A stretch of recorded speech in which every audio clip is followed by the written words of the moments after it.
think they really tapped into what rock and roll really is supposed to sound like and it's supposed to be. It's music as music should be played. It's fast, brash, loud, dirty, and with a political message as well, you know. Punk wouldn't have happened, certainly, without this, and it's been incredibly influential. All hail the Five. The MC5 were a dangerous bunch of young, impressionable, loudmouth, opinionated rebels who used instruments to change things. I think it's funny it's taken people 30 years to figure it out.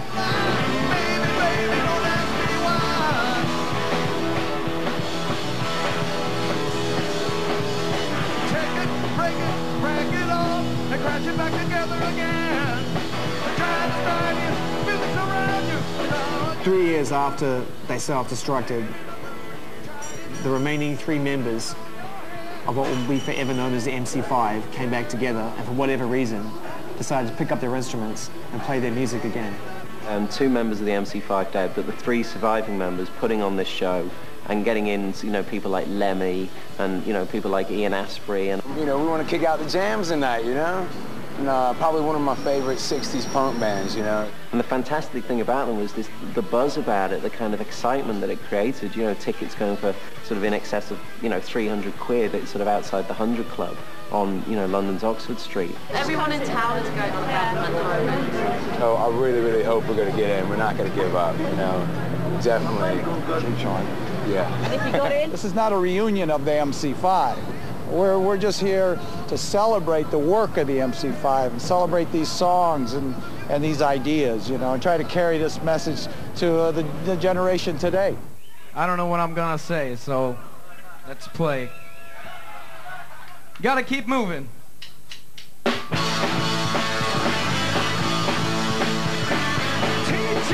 parents, and politicians, they ridicule our ambition.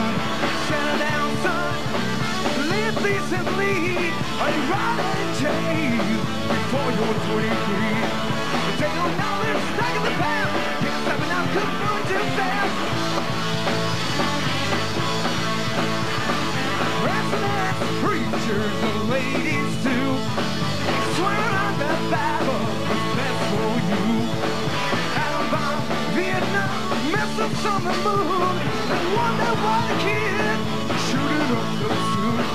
John Wayne, what I can see, sacrifice really I can see. Can't stand one place for 2 more times. I get stoned, boy, I got in my mind. I hear I'm dead, but you know I'm free. Gotta keep thinking with me, you and me.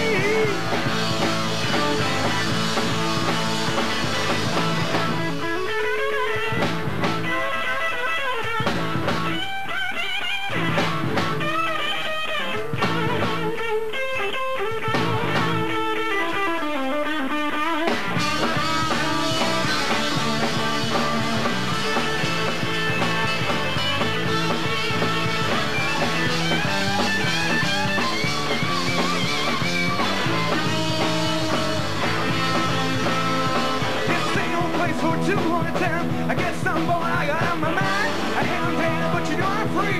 Gotta keep baby, baby, you and me. the MC5 were the 4 greasers and a beatnik from Michigan who formed in 1965 and basically kind of, you know, producing this kind of Detroit sound, this raw, blue-collar, rough-edged rock and roll. Detroit's a rough-and-tumble, blue-collar town, and motivated by factories and fast cars. I was in art school, and a friend of mine did a painting of a couple of rock guys on stage playing guitars. And I looked at his painting and I thought, I don't want to paint anymore. I want to be there. I want to be that guy in the painting. Wayne Kramer was lead guitar. Fred Smith was rhythm guitar and lead. Rob Tyner was the lead singer. He passed away in 1991.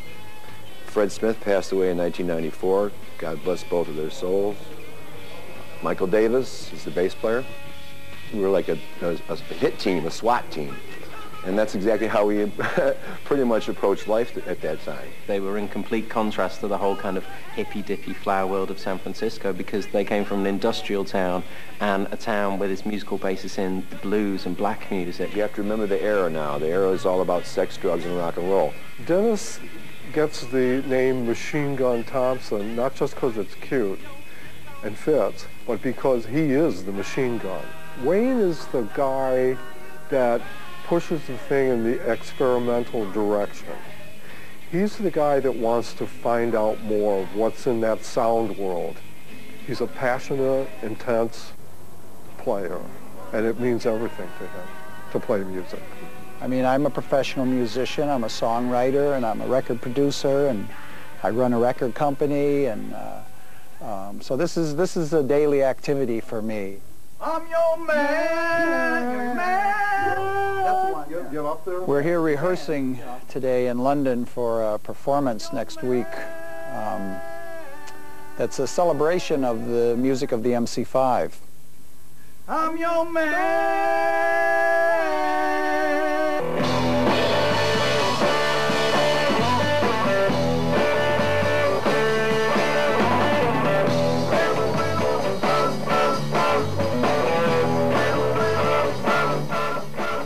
This is the first rehearsal we've had here since 1991. I don't know.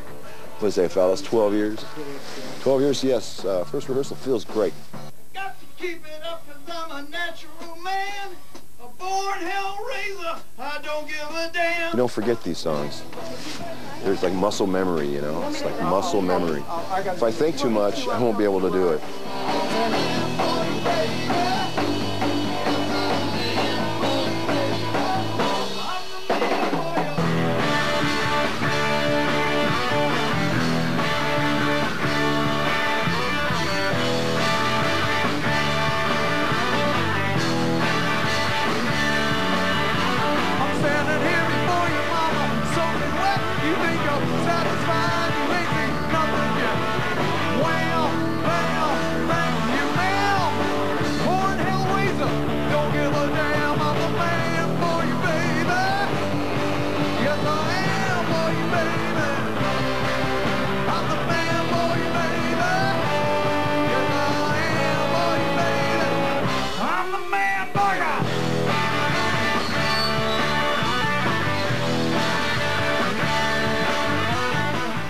Means really much, otherwise we wouldn't fly to London to see them. So to see the MC5 as part of the MC5, it's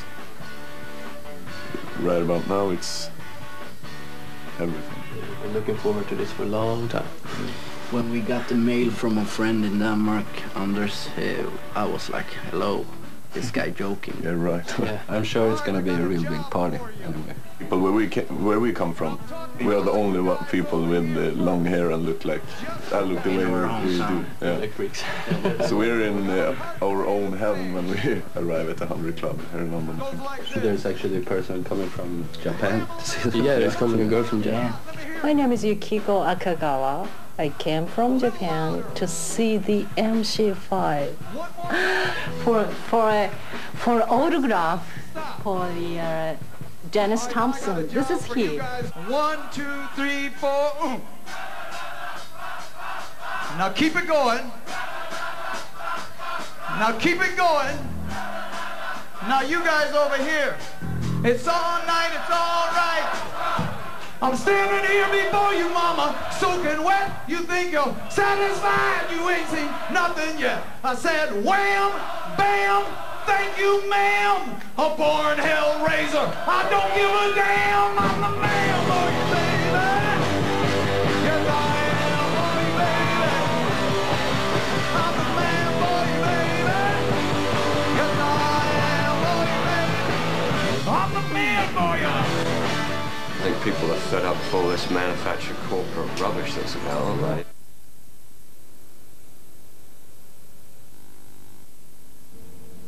I can wait, he says. I'm very good at waiting.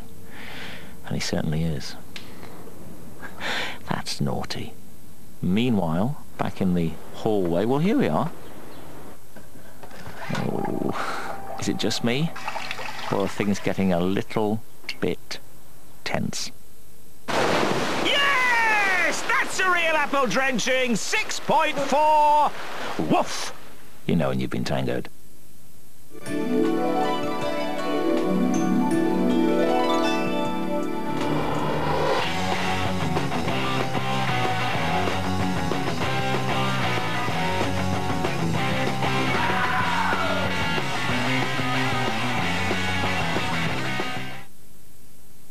Are you ready? Absolutely. Buckle up for the Italian Job. Oh, slick, stylish, and sexy. The Italian Job, only on DVD and video now.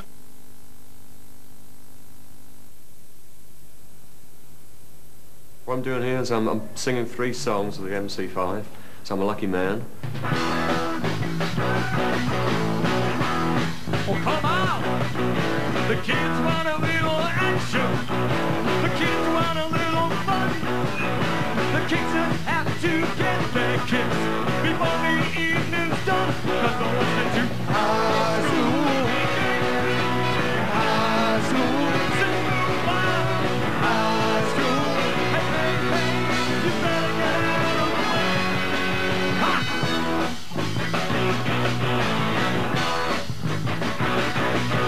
We only want to shake it up, baby. Dance to the rockin' band. They only want a little excitement. They like to get out of the band when they're going to high school. High school. High school. Hey, hey, hey, you better let them have their way. But for the MC5, there'd been no Motorhead. I wanted to form the MC5 because they broke up. So I wanted to have a new MC5 so I could get their spot. But it didn't work out that way because to sing it quick, you know. Lemmy! I would like to tell you something. Without these guys, there would be no Motorhead. There would have been no Damned. There would have been none of them bands. These guys did it all first.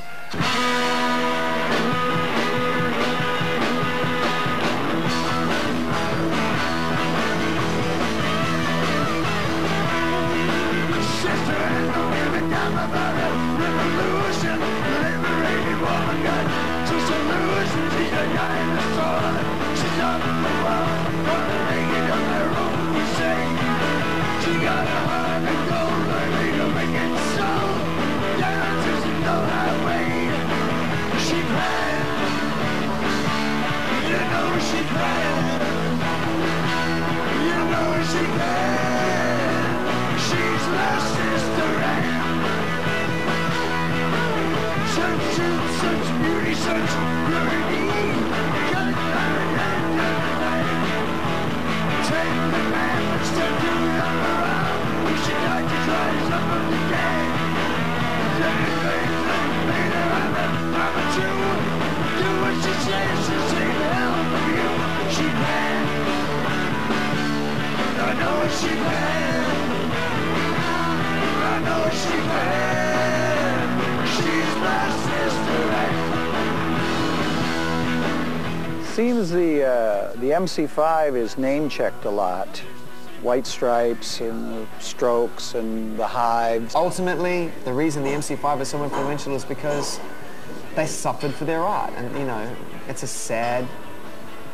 It's a sad indictment on the world that it takes a band to self-combust and be misunderstood in order for us to turn around and say, wow, how great were they? But ultimately, you know, their music still stands up.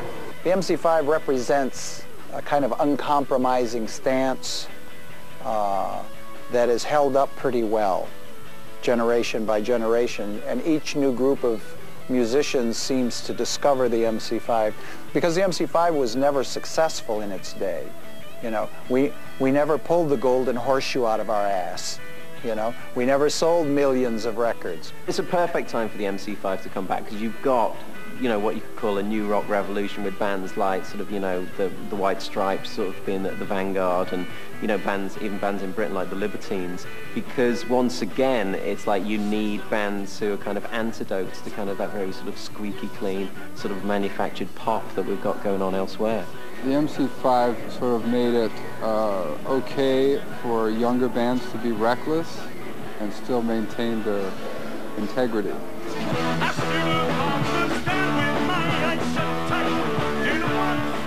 I was born and raised in the city of Detroit, and I went to like all Mexican schools and all black schools. So by the time, when I was a teenager, I didn't have any friends that liked rock and roll.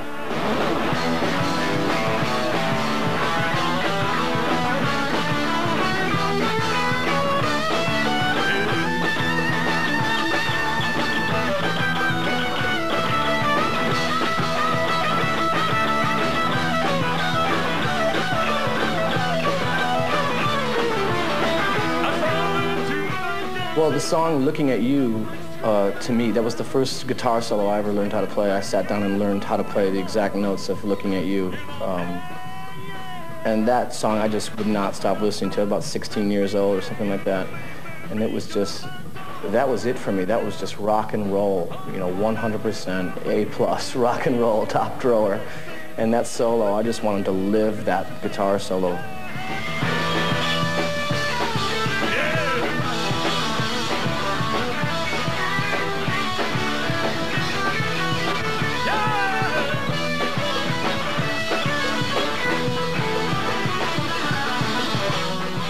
The music is just as relevant today. It's a funny thing because they were writing anti-war songs back. It was about Vietnam War. Now we've got the whole Bush thing happening now, so they're as relevant today as they were then as well. I told you in school about freedom, but when you're trying to be free, they never let you. To say it's easy, nothing to it, and how the army's out to get you. 69 turning all back your stances. Yeah, so think aside, drowning in molasses. I'm sick and tired of paying these dues. I'm finally getting hip with the American route.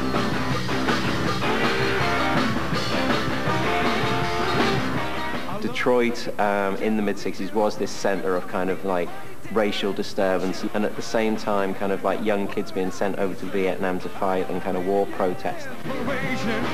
Our manager, John Sinclair, was unified and in touch with the Black Panthers and the Students for a Democratic Society.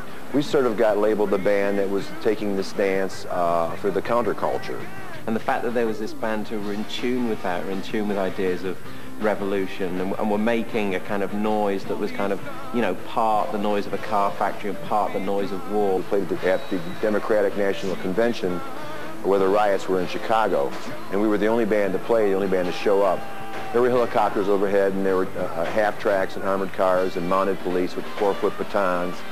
Altercation began at the back of the crowd, and the police just started marching through the people on their horses and batons and just started beating the crap out of people. We had to get off the stage and get shuttled out of there before they threw us in jail.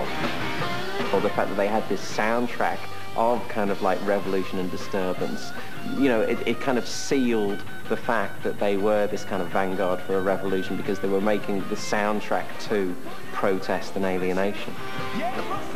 It's all coming out of black music. James Brown, well, we'll say Detroit, James Brown, all that, Memphis, all that stuff. It's Philadelphia International. These guys are just playing the rock and roll version of all that stuff with their story.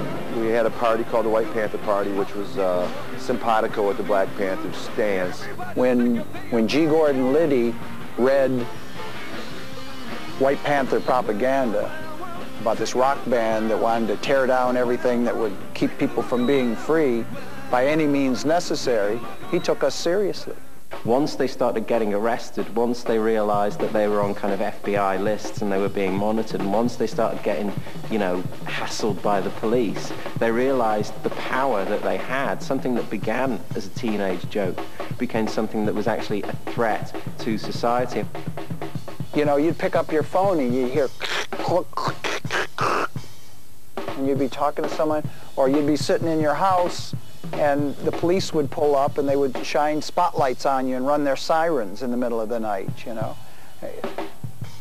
so this atmosphere of fear starts to build, and it's this kind of gnawing in your gut, And then we find out years later that it was all true, that they were tapping our phones illegally, that they were following us around, that they were intercepting our mail, that we were really, there was like dirty tricks were being played on us.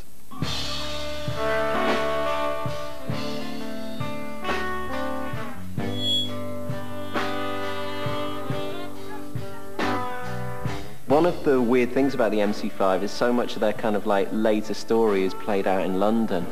When we got to Europe, we had some problems with some drugs, which led to the ultimate demise of the MC5. So you've got this situation in the early 70s where the MC5 are stranded in London, and not only just stranded in London, but they've all got, apart from Rob Tyner, these really rather severe heroin habits. I have this disease of alcoholism. Drugs and alcohol became a way to live in a world that I couldn't live in anymore. The demise of the MC5 is really quite sad because it's not like, it doesn't end in this big explosion or big argument. It's just basically people start to peel off. And I lost my guys, I lost my band, I lost my friends, I lost my way to make money, I lost my whole status in my community, you know. And it was the beginning of a very bad time for me. Wayne, you know, started sort of dealing and started stealing and basically became kind of, you know, a street criminal to just kind of make ends meet. And so obviously the kind of ultimate result of that, he ends up in prison. I was a very bitter man for a long time.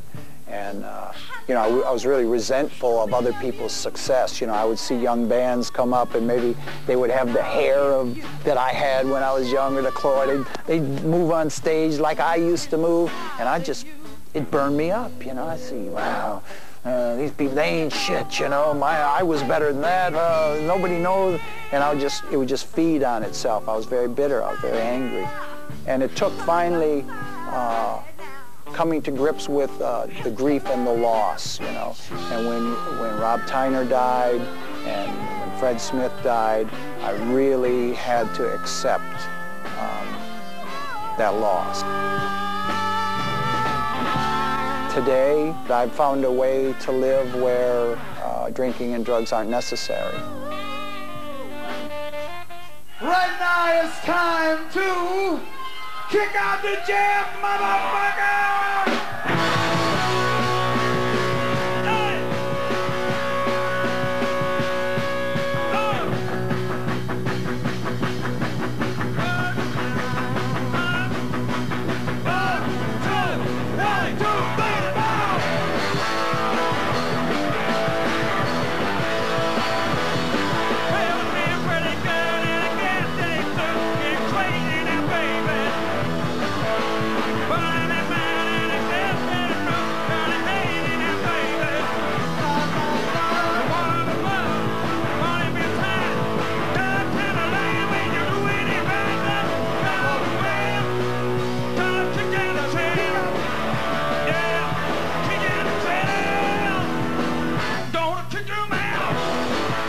If you're truly serious and very true about your music, your influences will always show through, you know.